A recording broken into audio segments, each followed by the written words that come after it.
The cries of babies, the shouts of pre-teens, the running through hallways, the childhood illnesses, the incessant cacophony of family life in its most extreme form. The house, to worsen the situation and deepen his dependence, was not even his own. It belonged to his mother-in-law, Maria Thins.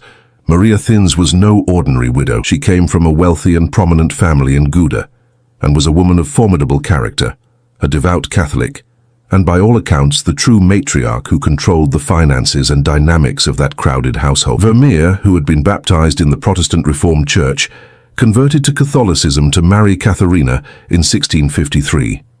This was no trivial act in a city like Delft, a bastion of Calvinist Protestantism. It was a decision that certainly isolated him from certain social circles and potential Protestant patrons, but crucially, it gave him access to his mother-in-law's network and assets. It was, undoubtedly, a strategic move that placed him in a position of financial dependency for the rest of his life. And this house, the place he used as his studio and home, was a veritable cauldron of tension. Legal documents from the period, meticulously unearthed by the economic historian John Michael Montias in his monumental work on the Delft archives, reveal a dark and violent picture. Katharina's brother, Willem Bolnes, also lived with them. Willem is described in court records not just as a spendthrift, but as a man of explosive temper and extreme abuse. There are formal depositions, including from Katharina herself and a family maid named Tanaka, describing how Willem frequently verbally and physically assaulted his sister, even when she was pregnant. There are accounts of him dragging her by the hair, of threatening her with a stick tipped with an iron point, and of attempting to attack Vermeer himself. Katharina once testified that she lived in constant fear of him. This was Vermeer's domestic environment, not a sanctuary of peace, but a stage for domestic violence, overpopulation, incessant noise, and a humiliating financial dependence under his mother-in-law's roof. Now, look again at his paintings. The solitary female figures, the women absorbed in their private worlds, the immaculate geometric order of the spaces, the almost total absence of children. What we are seeing is not a reflection of Vermeer's reality. It is a reaction to it. It is a visceral denial, an act of will to create an alternative reality. Every brushstroke that created an empty, light-washed wall was an act of exorcism against the chaos and violence that reigned on the other side of his studio door. His canvases were his only space of absolute control, the only place in the universe where he could impose the silence, the order, and the beauty that his daily life so brutally denied him. The peace in Vermeer is not the peace of passive contemplation. It is the peace of desperate longing, the peace of escape. This is the first and most fundamental disturbing truth. Vermeer's sublime art was not born from serenity, but was forged in the fire of domestic despair. If his family life was a psychological torment, his financial situation was a bottomless abyss that was slowly swallowing him whole. Vermeer was not an aristocratic dilettante. He was a working man, a master craftsman registered with the Guild of St. Luke, the trade corporation that encompassed painters, glaziers, printers, and other artisans. He desperately needed to sell his work to survive.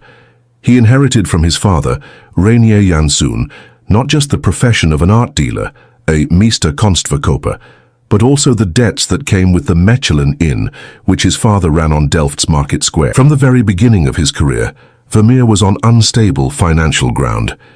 His output as a painter was agonizingly slow, which drastically limited his income. It is estimated that he completed only 2 or 3 canvases a year, a glacial pace compared to his more prolific contemporaries like Jan Steen, who produced hundreds of works. The reason for this slowness was his almost pathological meticulousness. He applied paint in multiple thin layers and translucent glazes, waiting for each to dry completely before applying the next, a process that could take months. And, as a man obsessed with the material quality of his art, he insisted on using the purest and most expensive pigments available. His love for natural ultramarine blue, extracted from the semi-precious stone lapis lazuli, which had to be imported at exorbitant cost from the mines of modern-day Afghanistan, is legendary. This pigment was, quite literally, more expensive than its weight in gold. It gave his works an unparalleled luminosity, vibrancy, and depth of color, as seen in the turban of Girl with a Pearl Earring, or the fabric in Woman in Blue Reading a Letter. But it also pushed him to the brink of bankruptcy with every brushstroke. Vermeer was not a national celebrity like Rembrandt in Amsterdam or Rubens in Antwerp.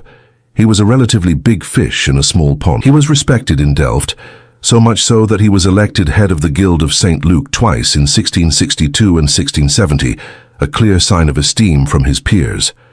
But this esteem did not translate into wealth. His market was limited, and he seems to have had only one major patron, the wealthy collector Peter van Ryven, who likely purchased about half of his total production. To supplement his meager income as a painter, Vermeer relied on his activity as an art dealer. He appraised collections, brokered sales, and bought and sold the works of other artists. One notable episode reveals both his expertise and his integrity, or stubbornness. In 1672, he was called to The Hague to appraise a collection of 12 paintings, supposedly by great Italian masters like Raphael and Michelangelo. In front of experts and the collector who had bought them, Vermeer categorically declared the works to be worthless forgeries, a great piece of rubbish, causing a scandal. This shows a man of conviction, but perhaps not the most skilled diplomat for business. The Delft archives are filled with documents attesting to his chronic financial difficulties. The most infamous debt, to the baker Hendrik van Buyten, was for 617 guilders, a colossal sum. To put this in perspective, a successful master painter at the time might earn around 500 guilders a year. He owed the baker more than a year's income. The final humiliation was having to hand over 2 of his own paintings to settle part of this debt. The master of light, trading the immortality of his art for his family's daily bread. It is the antithesis of the romantic myth of the artist. The sumptuous Persian carpets, the elegant silk and velvet clothes, the expensive musical instruments like the viola da gamba or the virginal that we see in his canvases were not the furnishings of his own prosperous life. They were, for the most part, props in a private theatre. Many of these luxury items belonged to his wealthy mother-in-law. Others were part of the stock he kept as a dealer, or perhaps they were items belonging to his patrons that he painted in their homes. He painted the dream of a stable and wealthy bourgeois life that he himself never managed to achieve. He sold an image of opulence while living the reality of precarity and constant debt. The turning point, the coup de grace that turned chronic difficulty into acute catastrophe, came in 1672. The rampjaar, the disaster year. The Dutch Republic, a nation that had become arrogantly proud of its wealth and naval power, was suddenly invaded by an overwhelming coalition led by Louis XIV's France with the support of England and German Principality. The nation plunged into a hysterical panic. Its defenses collapsed, and the government imploded, culminating in the savage public lynching of the De Witt brothers, the Republic's political leaders, in The Hague. The economy, intrinsically linked to international trade and luxury consumption, completely collapsed. The art market, the first sector to suffer in any crisis, evaporated overnight.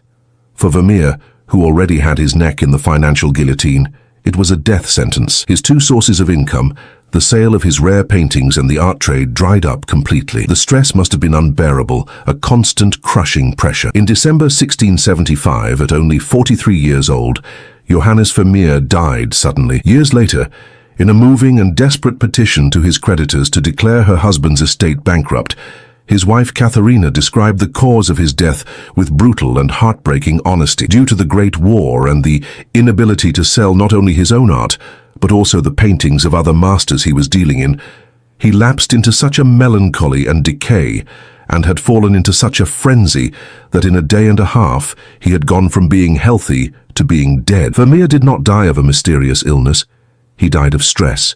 He died of financial ruin, of paralyzing anxiety, of despair. The man who painted stillness was, in the end, silenced by the deafening noise of the world and his own worries. And this leads us to even more contentious and fascinating territory, a direct challenge to the notion of pure, unassisted genius that has for so long defined Vermeer's uniqueness. How exactly did he achieve that almost photographic realism, that flawless perspective, and that rendering of light that seemed superhuman, unattainable for his contemporaries? For centuries, the lazy and mystical answer was innate genius. But the truth may be far more interesting, complex and technologically sophisticated. What if Vermeer had a secret accomplice in his studio? A silent accomplice made of wood and glass. An optical accomplice. I am speaking, of course, of the camera obscura. Let's be direct.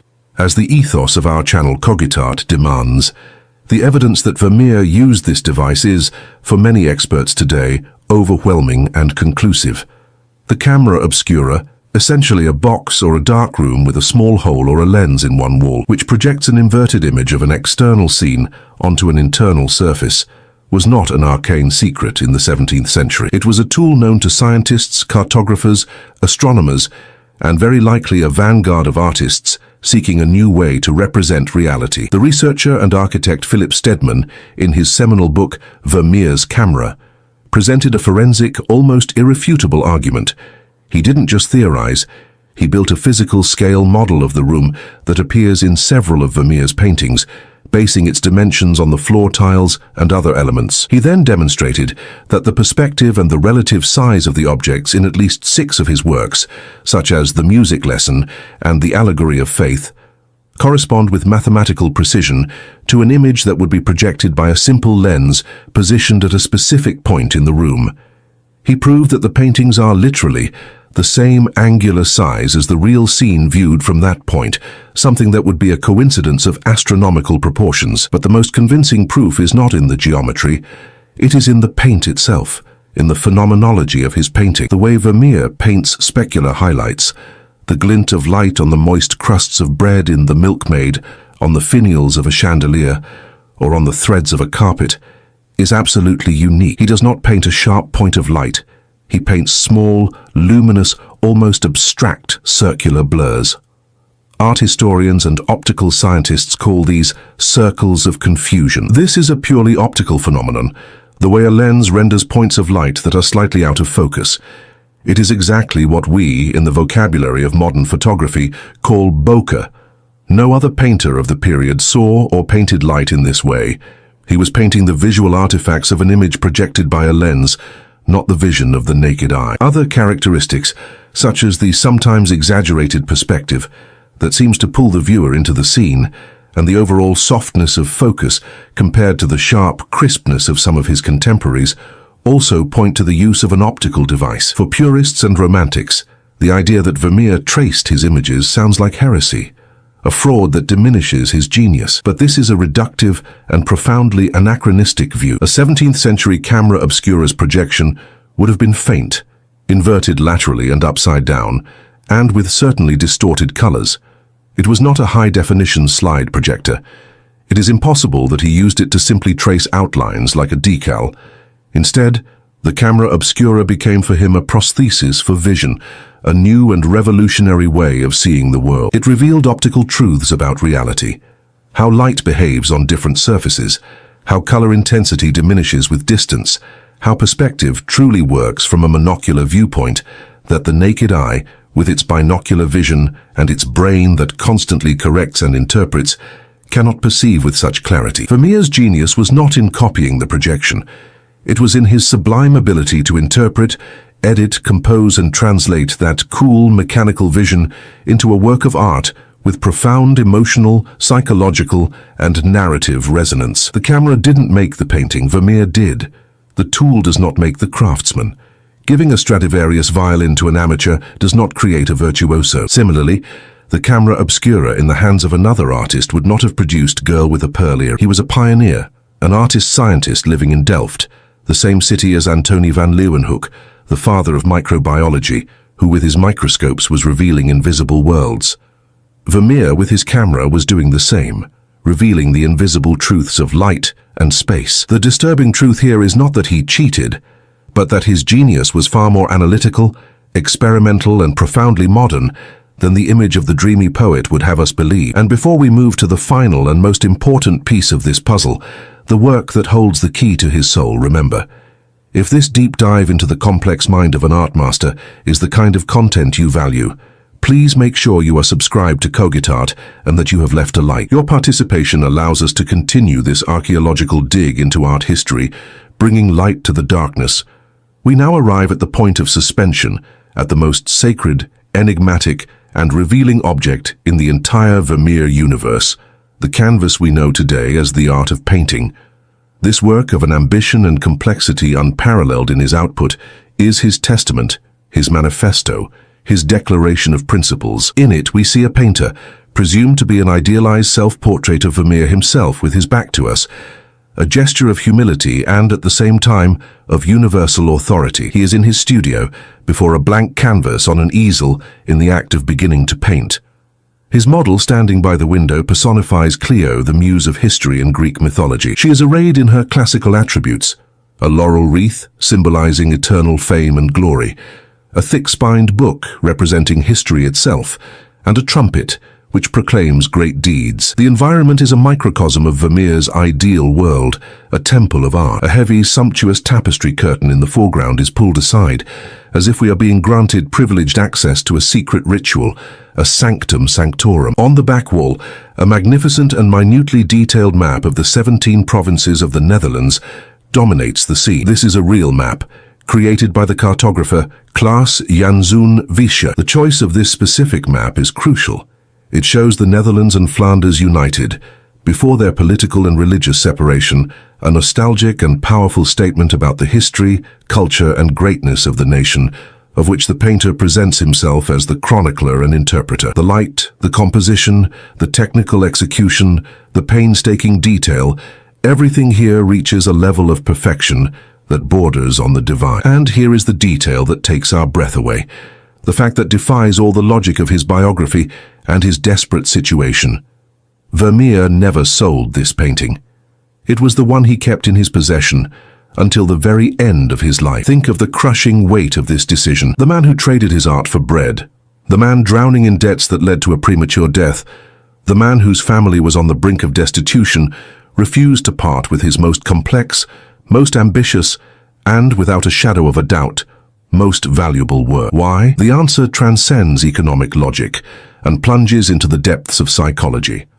After his death, legal documents reveal Katharina's desperate and cunning struggle to protect this specific canvas from the ravenous creditors. She legally transferred it to the ownership of her mother, Maria Thins, in a clever maneuver, falsely claiming the painting had been given as payment for a debt of food and rent. Why so much effort to save this single piece from the shipwreck? Because the art of painting was not a financial asset for Vermeer. It was his sacred relic. It was the materialization of his deepest identity as an artist, his intransigent defense against a world that saw him as a failed merchant and an overburdened, unsuccessful family man. On the canvas, he is not the indebted Johannes of Oude Langendijk. He is the artist with a capital A, a figure of intellectual power and cultural authority, the master who, through his divine skill, transforms ephemeral mortal reality, the model, into immortal history, the image of Clio on the canvas. It is a painting about the power of art to transcend time, politics, financial crises, and death itself. To sell this work would have been the equivalent of selling his soul, of admitting the failure of his highest ideal, of surrendering to the material world that was crushing him. In an ocean of compromises, failures, and daily humiliations, this canvas was his island of integrity, the irrefutable proof that, despite everything, he was a genius, and he knew it with absolute certainty. He held on to it because it was his insurance policy for immortality, the monument he built for himself, knowing that the world around him would not. It is the most silent, proud, and moving act of defiance of his life. After his death, the silence he so often painted finally swallowed him whole. For nearly 200 years, Johannes Vermeer became a ghost in the history of art. His name was erased, his work dispersed, his memory forgotten. His few precious masterpieces, today national treasures in museums around the world, were frequently attributed to more famous and commercially viable artists of the time, such as Pieter de Hooch, whose domestic scenes bear a superficial resemblance, Gabriel Metsu, or even absurdly Rembrandt. He became a forgotten footnote, a name on a membership list of a provincial guild. The resurrection, the second coming of Vermeer, occurred only in the mid-19th century, and it was largely thanks to the obsessive passion of one man, the French art critic and political activist Étienne Joseph Théophile Thoré, who wrote under the pseudonym W. Berger, or Thoré Berger. Thoré Berger was more than a critic. He was a political radical, a fervent Republican who was exiled from France for his revolutionary activities. Perhaps because he was an outsider, a man who questioned established structures, he was able to see what the art establishment did not. Traveling through the museums of Europe, he began to identify a unique hand, an unmistakable stylistic signature in paintings attributed to different artists. It was a signature made of light, color, stillness, and a subtle psychology. He began a detective's crusade, a true artistic treasure hunt, scouring archives, auction catalogues, and private collections to reassemble the lost works of this master, whom he romantically and aptly nicknamed the Sphinx of Delft. It was Thoré Berger who exhumed Vermeer from obscurity and introduced him to the modern world, a world that, with the advent of photography, was finally ready to understand his unique, optical vision of reality. So what in the end is the disturbing truth about Vermeer? It is not a single shocking secret, like a crime or a scandal. It is something much deeper, more human, and more heart-wrenching. It is the brutal cognitive dissonance between the celestial perfection and absolute order of his art, and the hellish, chaotic reality of his life. The truth is that the peace, the order, and the beauty that comfort and fascinate us in his canvases were not a reflection of his world, but a desperate escape from it. He was not just a painter, he was a masterful illusionist, an architect of ideal worlds who used the canvas as his one true refuge. He was a technological vanguardist, a scientist of vision who, in tune with the spirit of his age, used a machine to decode the secrets of light and perception. And he was a man of ferocious artistic integrity, who even in the most abject ruin, had the strength and foresight to protect his own legacy, his soul transubstantiated in the art of painting. Knowing these truths does not in any way diminish his genius. On the contrary, it enhances it, makes it more potent, more visceral, and infinitely more moving. It transforms him from an ethereal, distant spectre, the Sphinx, into a man of flesh, bone, debt, fear, and immense artistic courage. His story is the ultimate testament to human resilience and the redemptive, transcendent power of art. The beauty he left us is infinitely more precious because we now understand the human cost, the sacrifice, the pain, and the struggle that were required to create it. The next time you have the privilege of standing before one of his works, do not just see the light on the wall, the pearl in the earlobe, or the thread of milk. See the titanic struggle of a man against the darkness and the silent miracle of his victory. Thank you for staying with us on this deep, revealing, and hopefully transformative journey. The history of art is filled with narratives like this, human truths hidden under layers of varnish, myth, and time. If you wish to continue this journey with us, uncovering the secrets behind the masterpieces and looking at art with renewed, critical eyes, please don't forget, if you haven't already, to subscribe to the Cogitar channel and activate notifications so you don't miss our next dives. Explore the other videos we have already prepared for you. Your curiosity is the light that guides our work. Until next time.